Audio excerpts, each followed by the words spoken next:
primero vi la luz y las manchas de mi alma yo la ve. Fue allí por fe vi a Jesús y siempre feliz con él seré. Miré el pecado, fui a Jesús, mostréle mi dolor. Perdido, errante, vi su luz, bendíjome en su amor. En la cruz, lo primero vi la luz y las manchas de mi alma yo la ve.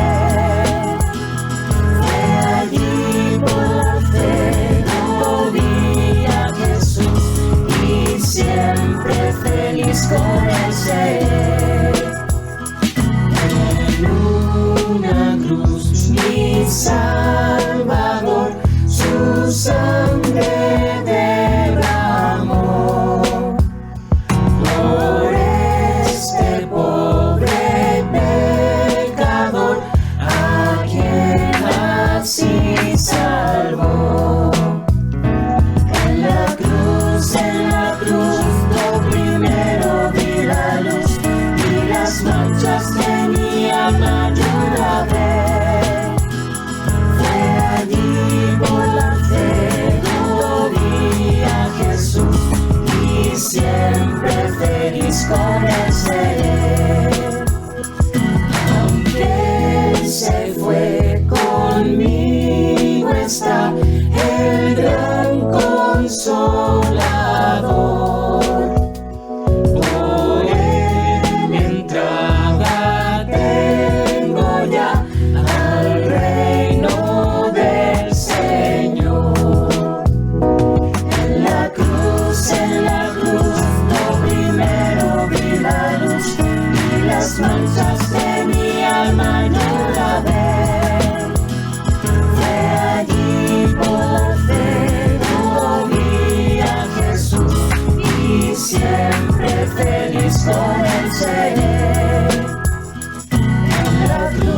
En la cruz, lo primero vi la luz y las manchas de mi alma yo la ve.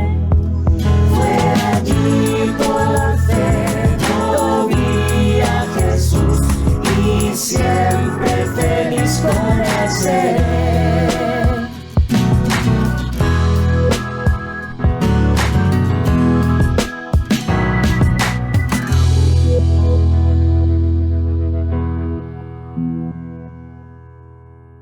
Me presento, mi nombre es Jensen Sangüesa, uno de los pastores de la congregación, y tengo el privilegio también hoy día de lo que es abrir la palabra del Señor y poder entonces compartir con ustedes lo que la Biblia dice acerca de esta semana que hablamos de la semana de la Pasión de Cristo, o como comúnmente se conoce como la Semana Santa, ¿sí? Semana que comenzó el domingo pasado. Si usted es asistente a alguna congregación o ya vio lo que fue la película Jesucristo, que todos los años la dan en TVN, ¿cierto? En dos partes. Usted sabe que el domingo pasado se conmemora lo que era la entrada triunfal de Jesucristo a Jerusalén, lo que se conoce como el Domingo de Ramos, ¿verdad? Y en ese domingo Jesucristo entra a Jerusalén, es proclamado por todas las personas como rey, pero algo interesante, que las mismas personas que el domingo proclamaron a Jesucristo como rey, el día viernes de esa semana, van a estar gritándole, crucifican. ¿Qué pasó? Desde el domingo hasta el viernes, bueno, la respuesta está entre lunes y martes. Vamos a conversar algunas cosas en el día de hoy, vamos a abrir la Biblia para poder examinar también lo que fue ese día viernes de nuestro Señor Jesucristo, y lo vamos a estar haciendo a través de lo que es uno de sus biógrafos. La Biblia registra para nosotros a 4 personas que contaron la historia de Cristo y que dejaron registrado para nosotros lo que fue, obviamente, sus 3 años de ministerio. No se enfocaron en otro tiempo de Cristo, solamente sus 3 años de ministerio, algunas épocas, obviamente, de lo que fue su nacimiento, algunas apariciones también en el templo a la edad entre 10 y 12 años, y después nos comentan de lo que fueron sus 3 años de ministerio. Y uno de esos biógrafos, muy cercano a él, ¿cierto?, conocido como el discípulo amado, nos va a contar entonces qué pasó ese día viernes. ¿Por qué las personas que el día domingo estaban clamando, ¿cierto? Rey, Hosana, Hosana, bendito el que viene en el nombre del Señor? ¿Por qué esas personas del día domingo, el día viernes, están clamando junto con la multitud, crucifícale? Ya les dije, la respuesta está entre lunes y martes, respuesta que no vamos a dar hoy día, sino que nos vamos a enfocar directamente en lo que es el día viernes, ¿sí? Ese día viernes donde Cristo va a ser puesto en una cruz. Entonces vamos a abrir lo que es el Evangelio de Juan, el discípulo amado, y vamos a ir directamente al capítulo 19 de este Evangelio. Si no tienes una Biblia a mano, entonces puedes tener ahí un cuadernito para ir anotando las citas y después, ¿cierto?, puedes acercarte a lo que es una Biblia y corroborar lo que vamos a decir y mencionar en el día de hoy. Porque quiero dividir entonces esta enseñanza en 3 partes, ¿sí? Cuando hablamos del Señor Jesucristo, cuando hablamos de lo que es su muerte, ¿cierto?, y su resurrección, estamos hablando de todo lo que está escrito en la Biblia que se conoce como el Antiguo Testamento. Jesucristo es la única persona que cumplió. Y aquí, por favor, si tienes a alguien al lado, pregúntale rápidamente esta pregunta y dile, ¿sabes cuántas profecías Jesucristo cumplió desde que nació hasta que resucitó? ¿Cuántas profecías Cristo cumplió desde que nació hasta que resucitó? Puedes preguntarle a alguien ahí rápidamente, si está a tu lado, si tú no lo googlees, no es el momento de hacerlo, sé que algunos ahí son muy rápidos para eso. ¿Alguien tiene lo puede poner ahí rápidamente en el chat si es que alguien lo maneja como cifra, ¿cierto? Porque voy a darte algunas indicaciones en el día de hoy. Voy a esperar ahí un segundo solamente. Algunos dicen 38. Ya están poniendo algunas ideas. Déjame decirte esto y repetirte. El Antiguo Testamento, que fue escrito, ¿cierto?, cerca de 400, 700, 800, 1000 años antes de que naciera Cristo, el Antiguo Testamento registra para nosotros algunas cosas que Cristo iba a pasar. Entonces, imagínate esto, 700 años antes de que pase un acontecimiento, 1000 años antes de que pase un acontecimiento. La pregunta es, ¿cuántas profecías estaban siendo escritas y que Cristo las cumplió desde su nacimiento hasta su resurrección? Hay estudiosos que nos hablan que hay más de 300 profecías que Jesucristo cumplió desde su nacimiento hasta su resurrección. 300. Usted cree en lo que es las probabilidades, ¿cierto? Muy probablemente uno diría que te caiga un rayo y hay una cifra matemática para eso, ¿cierto? Es poco probable que te caigan 2 veces un rayo en el mismo lugar o la misma persona. Bueno, Jesucristo cumplió más de 300 profecías que estaban escritas acerca de él. Ahora, solo en el momento de su muerte, Jesucristo cumplió más de 28 de esas 300 profecías. 28. ¿Y qué quiero mencionarte en el día de hoy? Que Juan, el biógrafo de Jesucristo, uno de sus apóstoles, también dejó para nosotros registrado alguna de esas profecías para que hoy día yo te pueda mencionar que Jesucristo es único en su muerte, para mencionarte también que Jesucristo es único en su sepultura y que Jesucristo, número 3, es único en su resurrección. No hay nadie como Cristo. No hay nadie como Cristo. Y para eso quiero llevarte al Evangelio de Juan, es el capítulo 19.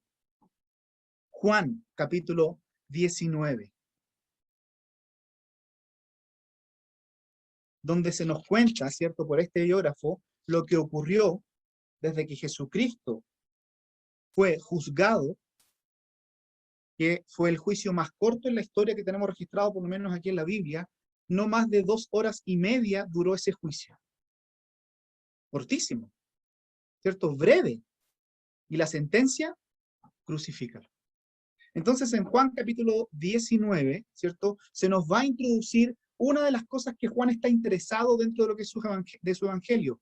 Decirle a las personas que recibieron este evangelio, ¿cierto?, esta biografía, decirle a esas personas, mira, Jesucristo es el único que cumplió las cosas que estaban escritas en él en el Antiguo Testamento. Y va a darnos siempre una frase, ¿cierto?, para que se cumpliera la Escritura.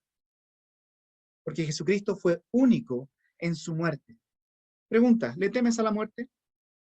En este tiempo donde se nos ha hablado tanto, ¿cierto?, en este año, de que personas están falleciendo tan rápidamente a través de lo que es el COVID y otras enfermedades también a nivel mundial, ¿le temes a la muerte? Cuando nos vemos enfrentados cara a cara o muy cerca de lo que es un funeral, ¿cierto?, un velorio, claro, nos hacemos preguntas acerca de el más allá. ¿Qué hay después de esta vida? Jesucristo dijo él mismo, y por favor, si quieres anotar la cita, los puedes hacer. Yo te voy a leer varios versículos muy rápidamente. Si los quieres buscar, también lo puedes hacer ahí en tu Biblia. Juan capítulo 10, y el versículo que estamos buscando es el versículo 17 y 18. Juan capítulo 10, 17 y 18. Dice así la palabra del Señor. Por eso el Padre me ama, dijo Cristo, porque yo doy mi vida para tomarla de nuevo. Observa lo que dice el versículo 18. Nadie me la quita, sino que yo la doy de mi propia voluntad. Tengo autoridad para darla y tengo autoridad para tomarla de nuevo. Este mandamiento recibí de mi Padre. ¿Qué quiero decir con eso? Jesucristo, estando, ¿cierto?, en la tierra, estando en vida, él tenía conciencia absoluta de lo que iba a pasar ese viernes en la cruz del Calvario. A él no le sorprendió. A él no le tomó por sorpresa lo que estaba pasando ese día en la cruz del Calvario. No por eso no se angustió. No por eso, ¿cierto? Dice la Biblia también que no por eso él no se estremeció, no se angustió. Hay una escena dentro de lo que es el huerto cuando él va a orar, ¿cierto? Y conocemos esta escena porque salieron del aposento alto y dice que tomó a sus discípulos y va a camino al huerto de Getsemaní, ¿cierto? Un huerto posiblemente que a él le prestaban cada vez que él quería retirarse a orar, y eso está desde Jerusalén, ¿verdad? Pasa por un pequeño valle y hay un riachuelo, y él tiene que cruzar ese riachuelo para llegar a lo que era el otro monte, que era este monte llamado el Monte de los Olivos. Ese riachuelo es el riachuelo del Cedrón. Y cuando él va camino a ese huerto, tiene que entender que en ese río, en ese pequeño riachuelo, es donde desde el templo se empiezan a sacrificar los corderos y empieza a teñir de rojo ese río. Cuando él tiene que cruzar ese pequeño riachuelo, él está tomando conciencia de lo que le va a pasar el día viernes. Voy a morir, pero esto es un acto de mi voluntad, dijo Cristo. Y cuando avanzamos entonces en Juan capítulo 19, ¿sí? Y por favor te quiero guiar ahí a lo que es el versículo 28. Juan 19, 28, porque ya estamos en la cruz. En este momento estamos en la cruz. Y en Juan capítulo 19, versículo 28 dice así: después de esto, otra vez la palabra que nos interesa, sabiendo Jesús que todo se había ya consumado, es decir, he cumplido más de 28 profecías acerca de mi muerte, he cumplido más de 300 profecías acerca de mi primera venida a esta tierra.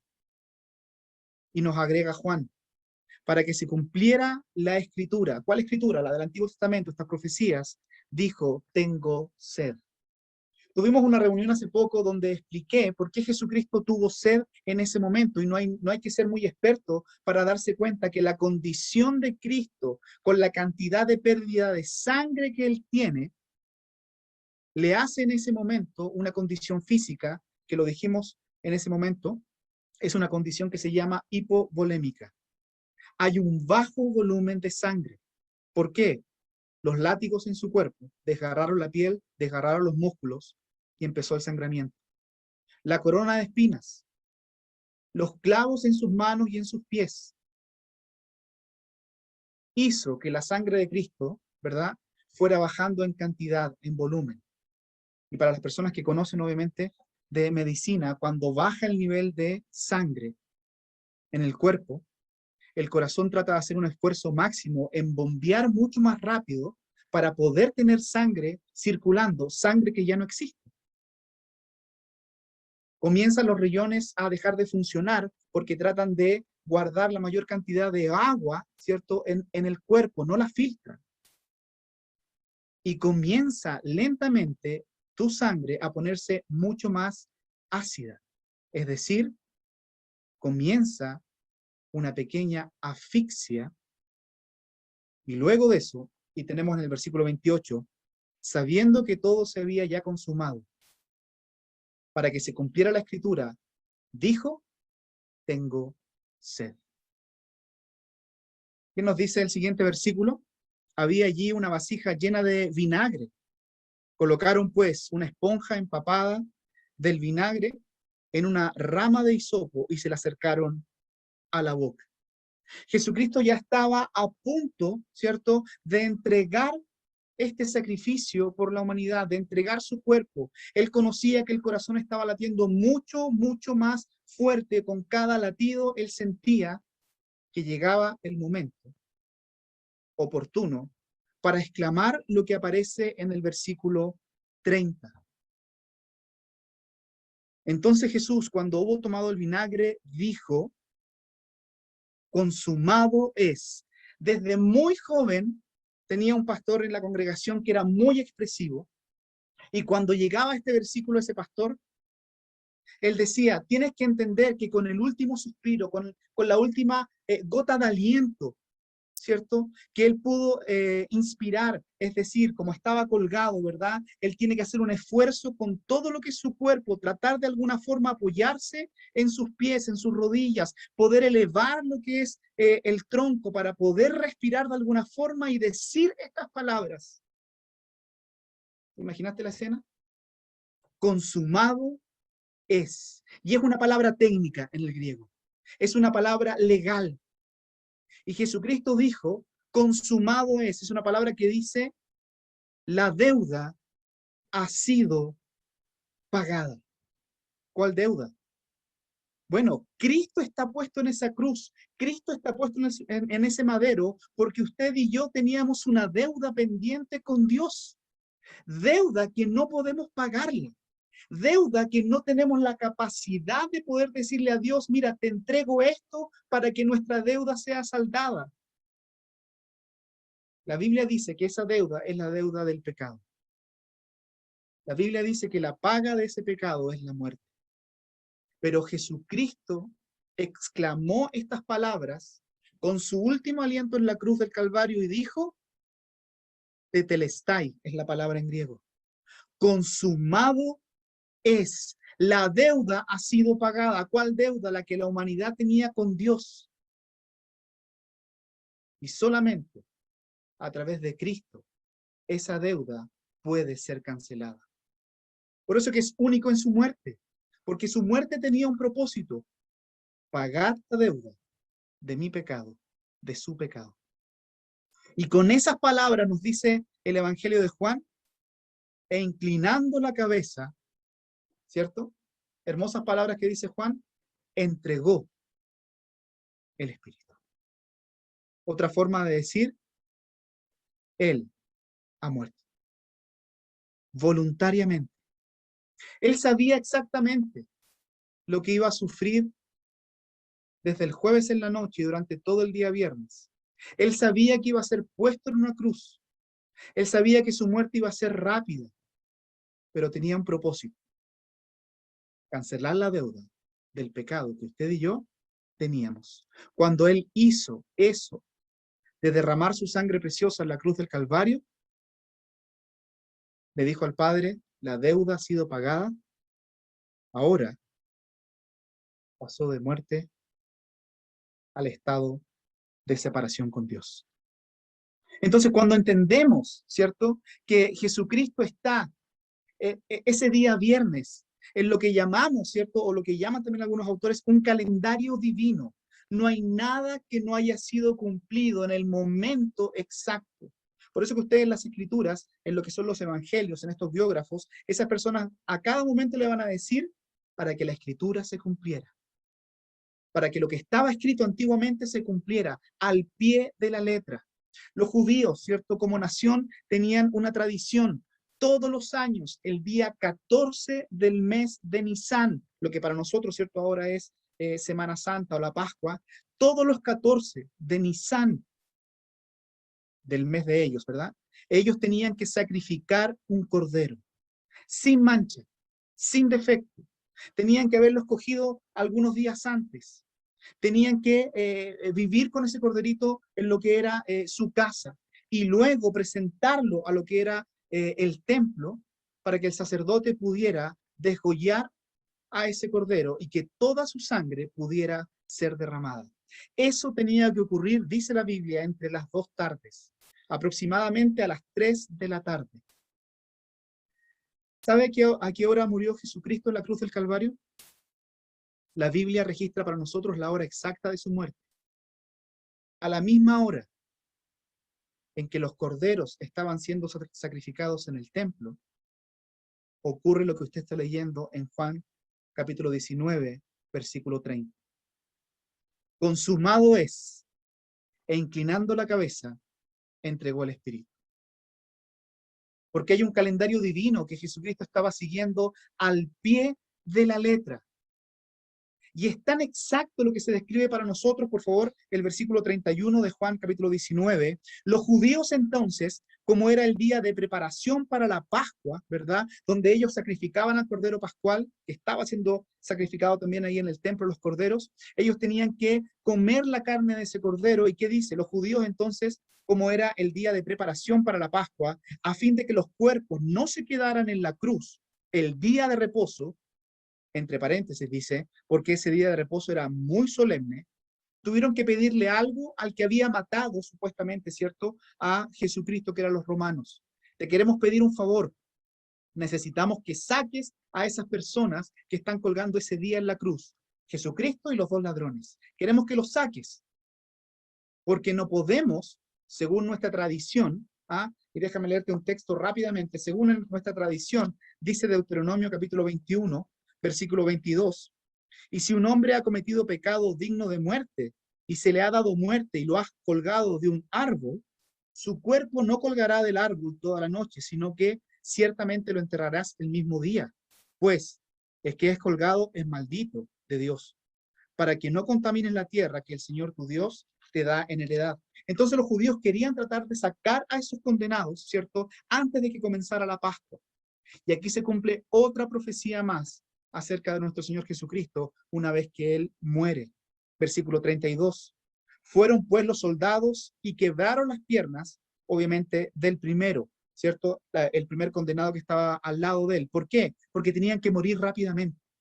No podían estar colgados toda la noche, por lo que acabamos de leer también en Deuteronomio. Tenían que ser muertos rápidamente. Y dice, fueron pues los soldados y quebraron las piernas del primero y también las del otro que había sido crucificado con Jesús. Los 2, ¿cómo se llama esto? Los 2 condenados a muerte. ¿Sí? Versículo 33. Pero cuando llegaron a Jesús, como vieron que ya estaba muerto, no le quebraron las piernas. Y esa es otra profecía que el Señor Jesucristo cumple, profecía que está en Salmos 34:20. Ninguno de sus huesos va a ser tocado. Los corderos sacrificados en el templo no podían también tener ningún defecto. Una vez que eran muertos, no podía quebrársele ningún hueso. Y Jesucristo, al momento de su muerte, como Él tiene control de cada uno de estos acontecimientos, dice la Biblia, y ningún hueso fue roto. ¿Dislocados? Sí, pero ninguno roto. Entonces, tenemos a Cristo, según el Evangelio de Juan, que Él ha muerto. Y los soldados romanos tienen que asegurarse que Él ha muerto, y usted lo tiene en el versículo 34, y dice, pero uno de los soldados le traspasó el costado con una lanza, y al momento salió los últimos restos de sangre, y la mayor cantidad de líquido que sale, según la percepción, ¿cierto?, del Evangelio, es agua. ¿Por qué? Porque toda la sangre del cordero fue derramada para limpiar nuestro pecado. Y cuando se entierra esa lanza en el costado, y por favor déjame leerte otro salmo que habla de ese acontecimiento. Los salmos fueron escritos hace más de 1000 años antes del nacimiento de Cristo. Y dice el Salmo capítulo 22, el versículo que buscamos es el 14. Soy derramado como agua y todos mis huesos están descoyuntados. Mi corazón es como cera, se derrite en medio de mis entrañas. Y cuando vemos que esa palabra, ¿cierto?, que también es una profecía acerca del corazón roto de Cristo, se cumple literalmente y queda registrado para nosotros, uno puede decir, Jesucristo es único en su muerte. Él tiene un corazón roto, y ese corazón roto, derramando la sangre preciosa en la cruz del Calvario, tiene un propósito: pagar la deuda que usted y yo tenemos con Dios acerca del pecado. Pero no solamente quiero hablarte de lo único en su muerte, porque sigue las profecías y sigue Jesucristo después de su muerte cumpliendo las profecías, y es único en la manera en que fue enterrado. Ahora, ¿recuerdas? Querían los judíos sacar a Cristo y sacar a los dos condenados al lado de él lo más rápido posible. No podía llegar la noche, ponerse el sol, sin que antes esas personas pudieran morir y ser puestas en lo que era un sepulcro. Y hay una profecía, Isaías 53, maravillosa profecía, 700 años antes del nacimiento de Cristo, del nacimiento de Cristo, fue redactada esta profecía, y dice en Isaías 53, versículo 9, se dispuso con los impíos su sepultura, pero con el rico fue en su muerte, aunque no había hecho violencia, ni había engaño en su boca. Es una descripción de la última parte, ¿cierto?, de lo que es la sepultura de Cristo, y dice, con los impíos fue puesto en su muerte. ¿Te acuerdas? 2 ladrones a cada lado. Pero en su sepultura, decía la profecía, fue con los ricos. Y uno se pregunta, ¿cierto? Si conoces los 3 años de ministerio de Cristo, cuando la gente le preguntaba, bueno, ¿qué haces tú? Y dijo Cristo, yo ni siquiera tengo dónde reposar mi cabeza. Porque dinero no había en el grupo, que eran discípulos, apóstoles, seguidores de Cristo. Entonces, ¿cómo podía Cristo cumplir la profecía? Ya cumplió la primera parte. 2 ladrones y Cristo al medio. Con los impíos fue su muerte, pero ahora tiene que cumplir la siguiente parte de la profecía. Pero con los ricos será en su sepultura. Siga leyendo, por favor, conmigo el texto de lo que es Juan 19:38, por favor. Y dice así la palabra del Señor. Después de estas cosas, ¿cierto? José de Arimatea, y aparece en escena una persona. Realmente van a aparecer 2 personas. El primero es José de Arimatea, y dice ahí que era discípulo de Jesús, aunque en secreto, por miedo a los judíos. Él, que era parte de lo que era el Sanedrín, que tenía una posición, ¿cierto?, en lo que era el concilio, donde Jesucristo fue juzgado en esas 2 horas y medias. José de Arimatea, siendo discípulo de Cristo, pero en secreto, por miedo a los judíos, pidió permiso a Pilato para llevarse el cuerpo de Jesús, y Pilato concedió el permiso. Entonces él vino y se llevó el cuerpo de Jesús. Es interesante que hay muchos seguidores de Cristo que no quieren confesar delante de los hombres que son seguidores de Cristo. por miedo. Quizás José de Arimatea está justificado plenamente, recién están todos los acontecimientos. Pero ¿y tú? ¿Sabe la gente alrededor tuyo que tú eres un discípulo de Cristo, un seguidor de Cristo?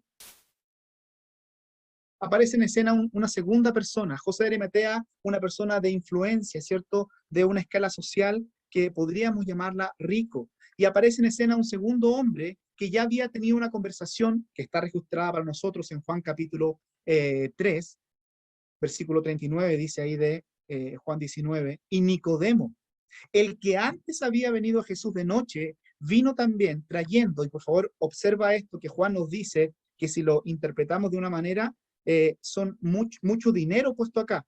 Nicodemo, el que antes había venido a Jesús de noche, vino también trayendo una mezcla de mirra y aloe como de 100 libras.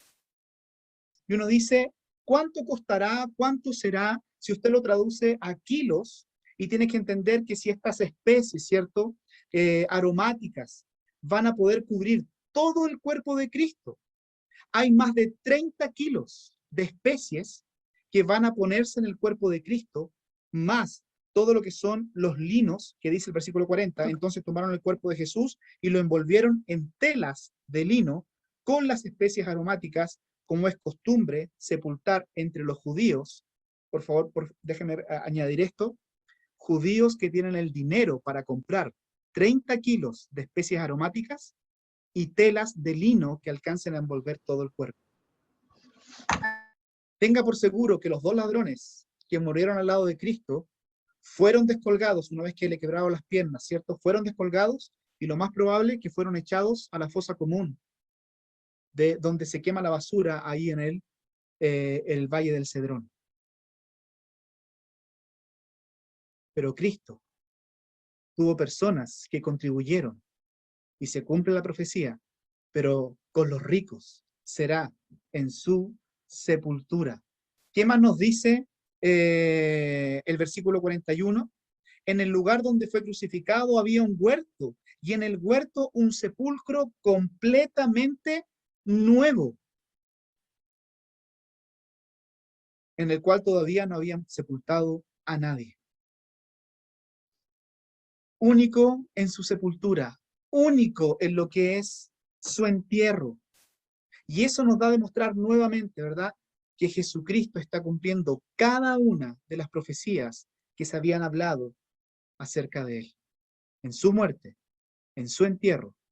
Y número 3, que avanza conmigo en el texto, único en su resurrección. Salmo 16, que tenemos una profecía entre varias, obviamente, que hablan de lo que es la resurrección de Cristo.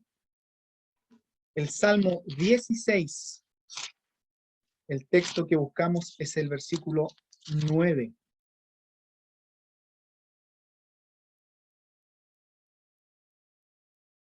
Dice así: por tanto mi corazón se alegra, decía el salmista, más de 1000 años antes, por tanto mi corazón se alegra y mi alma se regocija, también mi carne morará segura, pues tú no abandonarás mi alma en el Seol, ni permitirás a tu santo ver corrupción.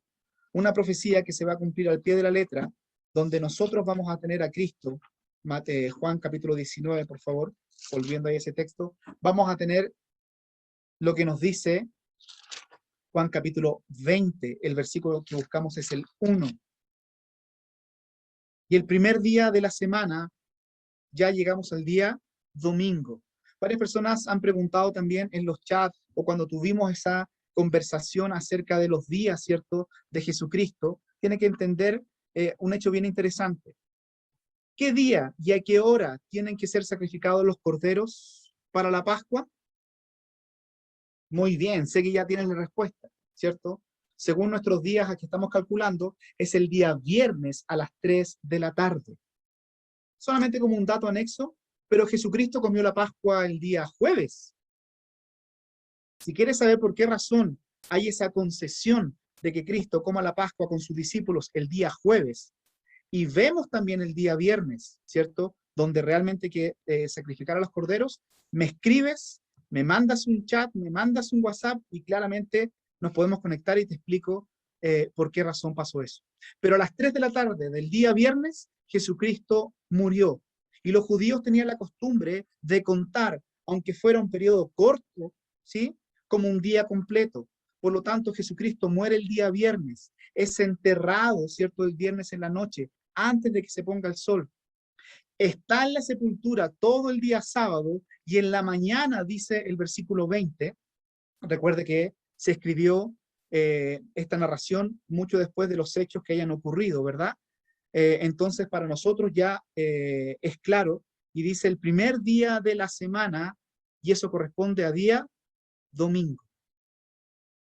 Y allí están las personas que están obviamente viendo la escena. María Magdalena fue temprano al sepulcro cuando todavía estaba oscuro, ya había pasado la Pascua, podía ir entonces el día domingo, el primer día de esa semana, cuando todavía estaba oscuro, y vio que ya la piedra había sido quitada del sepulcro, piedra donde había sido, cierto, puesto el Señor Jesucristo, con una guardia romana. ¿Y qué dice? Entonces corrió y fue a Simón, Pedro y el otro discípulo a quien Jesús amaba, y le dijo: se han llevado al Señor, y les dijo, perdón, al Señor del sepulcro, y no sabemos dónde le han puesto. Salieron pues Pedro y el otro discípulo. Me encanta cada vez que Juan escribe acerca de sí mismo, se pone y el otro discípulo. Él es el mismo, el que está escribiendo es Juan, ¿sí? Entonces sale corriendo Pedro y el otro discípulo, que usted y yo sabemos que es Juan, e iban hacia el sepulcro. Los dos corrían juntos, pero el otro discípulo, me encanta esta escena porque incluso hasta es como un poco humorística para nosotros cuando la entendemos. Los dos corrían juntos, ¿cierto? Pedro y Juan corriéndose al sepulcro porque la mujer le había dicho que Jesucristo no está. Los dos corrían juntos, pero el otro discípulo, dice, que usted y yo sabemos que es Juan, corrió más aprisa que Pedro y llegó primero al sepulcro, e inclinándose para mirar adentro, vio las envolturas de lino puestas allí, pero no entró. Entonces llegó también Simón Pedro tras él, y Pedro, como es más impulsivo, entró al sepulcro y vio las envolturas de lino puestas allí, y el sudario que había estado sobre la cabeza de Jesús, no puesto con las envolturas de lino, sino enrollado en un lugar aparte. Entonces, recién entonces, entró también el otro discípulo, ya que Pedro entró, ¿cierto? No vaya a ser que haya un fantasma dentro o alguien, una emboscada. Recién ahí, cuando Pedro entró, el otro discípulo, el que había llegado primero al sepulcro, no sé, es como para sacarle pica a Pedro en esta narración, no me queda muy claro esa parte, vio y creyó, porque todavía no había entendido la escritura que Jesús debía resucitar de los muertos. Los discípulos entonces se fueron de nuevo a sus casas. Único en su resurrección, el cuerpo de Cristo ya no está. Verificado por los testigos oculares, ¿cierto?, que fueron a esa tumba y vieron que Jesucristo no estaba.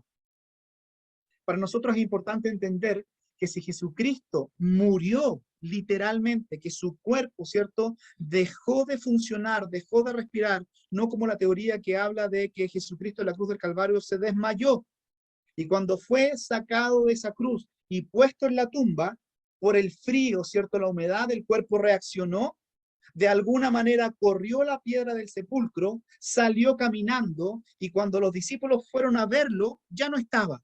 Eso es lo que se conoce como la teoría del desmayo.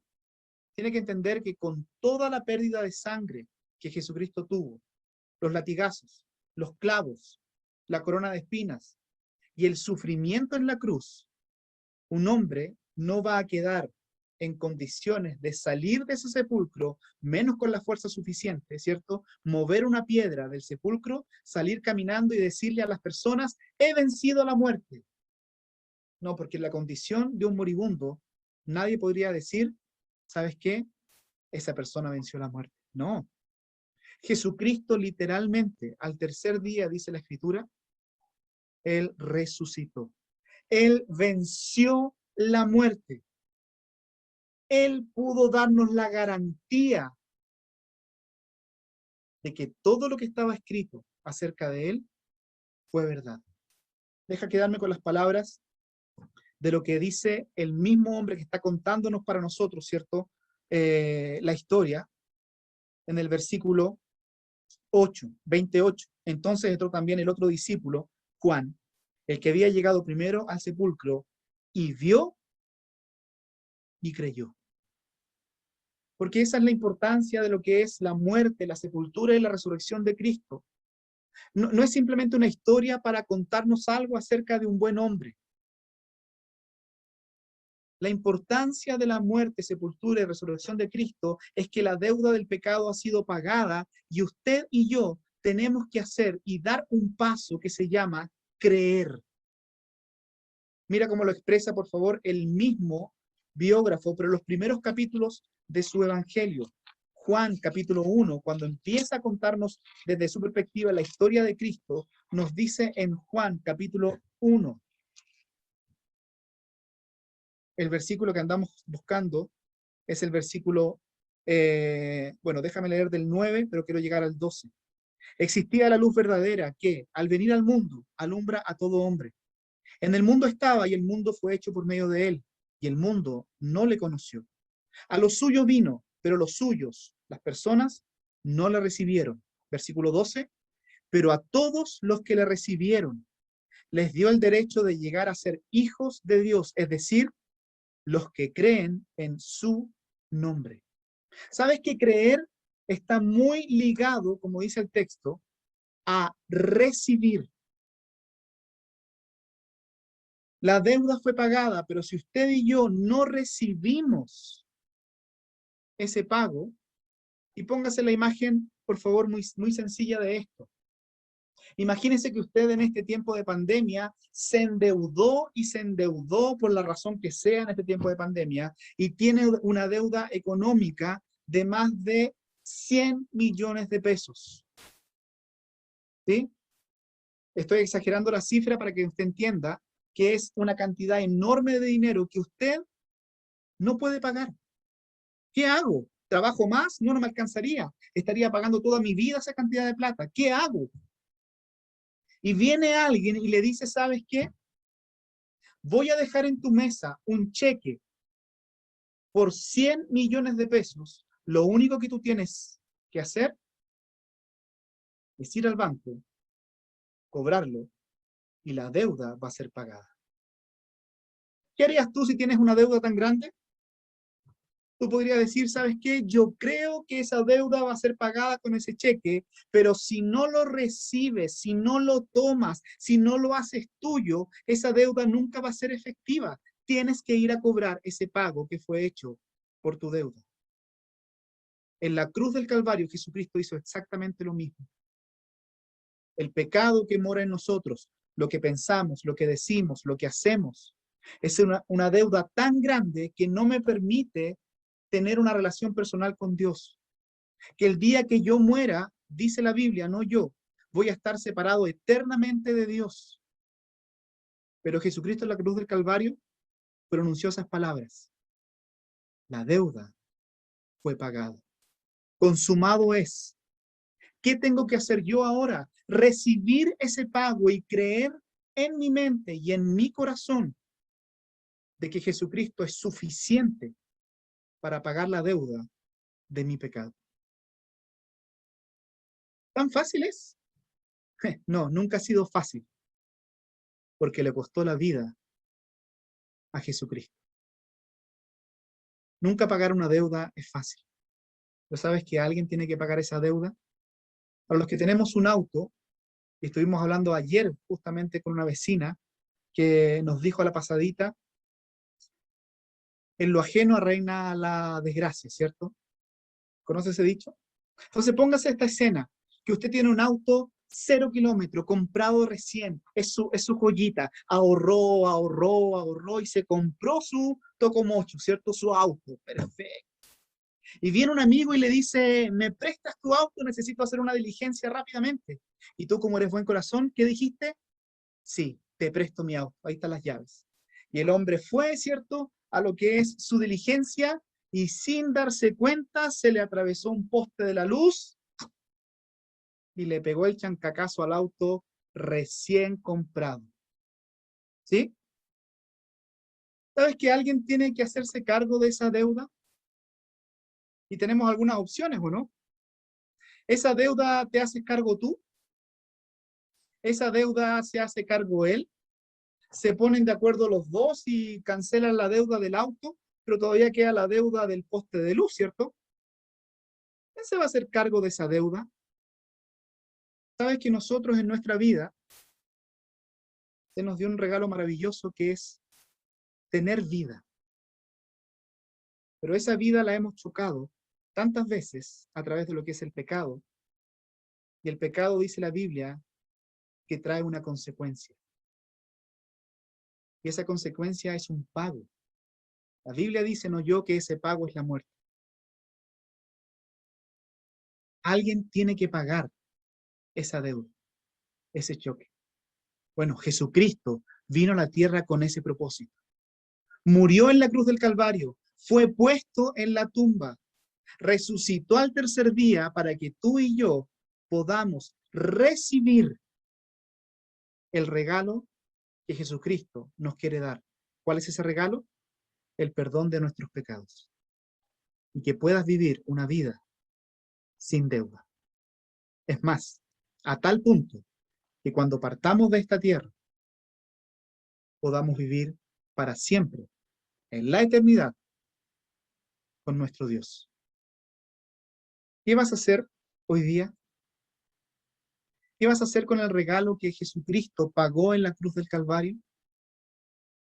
Y simplemente quiero llevarte en esta mañana a inclinar tu rostro. Déjame orar por ti, por favor. Quiero orar en esta mañana. Y si puedo hacer una oración por ti, que me permita simplemente decir esto.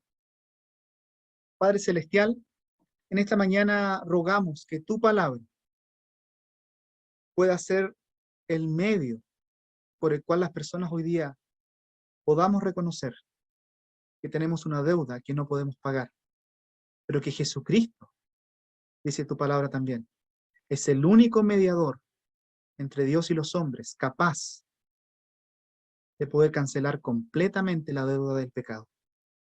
Padre Celestial, que tu Espíritu Santo pueda ayudarnos a que con tu palabra nos pueda convencer, Señor, que un corazón roto ya fue roto por nosotros, que no necesitamos más corazones rotos, sino que ahora Jesucristo quiere reparar, porque como Él resucitó y venció la muerte, quiere reparar el daño del pecado en nuestras vidas. Siempre el pecado va a producir muerte. Entendemos la muerte física, pero también en nuestro día a día van a haber, Señor, cosas que no van a prosperar, cosas que no van a surgir, relaciones interpersonales que no van a dar fruto, porque el pecado tiene esa consecuencia, muerte. Así que Dios, tú y solo tú, a través de esta oración, Señor, puedas mostrarle a corazones que no tienen la cruz del Calvario en sus vidas, que no tienen el sacrificio, Señor, del Rey de Reyes y Señor de Señores, puesto en su corazón, en su mente, que tú y solo tú, Señor, les des hoy día la oportunidad de creer en ti. Y Padre Celestial, que a través de lo que es esta enseñanza, los amigos que han invitado a personas, Señor, que a lo mejor nunca han conocido de tu salvación, puedan, Señor, después de este culto, llamarlos, preguntarles, y poder mostrarles, Señor, la manera, la forma de hacer efectivo este regalo que tú nos has dado. Padre Celestial, pido que nosotros también estemos preparados para hablarle a nuestros amigos y conocidos de la gran salvación que hay en Cristo, pero que quede muy claro, Señor, que Jesucristo ya pagó esa deuda por nosotros. Oramos, Señor, por las personas que también nos acompañan como visitas. Oramos, Señor, por los hermanos en Cristo que hoy día estamos. Te agradecemos, Señor, porque la resurrección de Cristo es un pilar fundamental en nuestra fe. No podríamos creer en un Dios que ha mandado a su Hijo simplemente a morir y no tiene poder sobre la muerte. Pero tu palabra así lo dice, Señor, que los que creyeron en Jesucristo también un día vendrán a lo que es la resurrección. Esa es mi confianza porque tu palabra lo dice. Esa es mi confianza, Señor, porque en la primera venida de Cristo, más de 300 profecías se fueron cumpliendo al pie de la letra. Y por supuesto que creo que en su segunda venida, Él va a cumplir cada una de las promesas que ha puesto en la Biblia para darme seguridad y tranquilidad de que un día, al partir de este mundo, voy a estar, Señor, en presencia de Jesucristo y de todas las personas que han puesto su confianza en Cristo. Padre Celestial, oramos en esta mañana, pedimos tu bendición y que también, Señor, no guardemos esta verdad en nuestras mentes, sino que la compartamos con otros. Oramos en el nombre de Cristo Jesús. Amén. El Señor te bendiga en esta mañana y que realmente Él pueda resucitar también en lo que es nuestras mentes y nuestros corazones. El Señor le bendiga.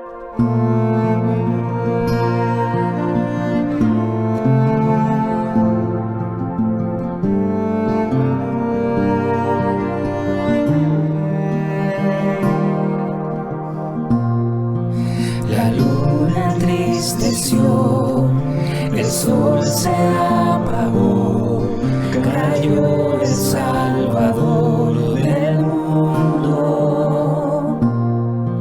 Su cuerpo en la cruz, su sangre derramó, el peso del pecado sobre él.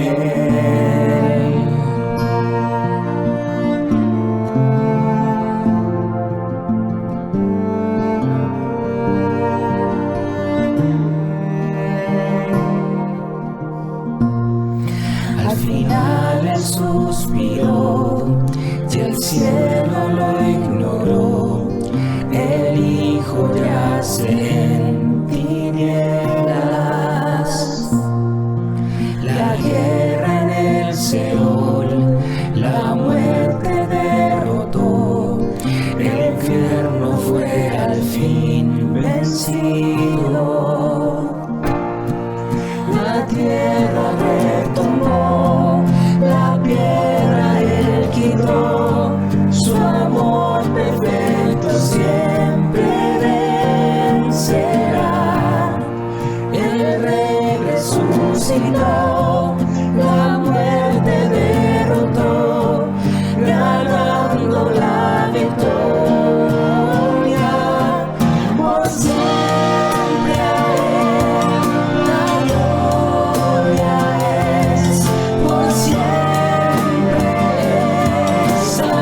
exaltado es, por siempre es digno, el vivo está, vivo está. La tierra retumbó, la piedra él quitó, su amor perfecto siempre vencerá.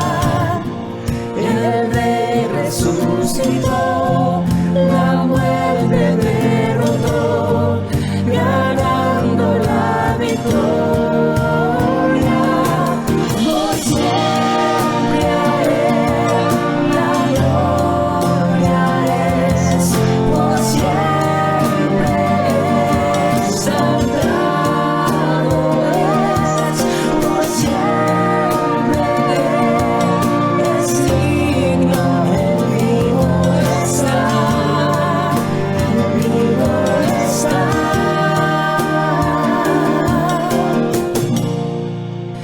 Canto aleluya, canto aleluya, canto aleluya, el Cordero ya venció.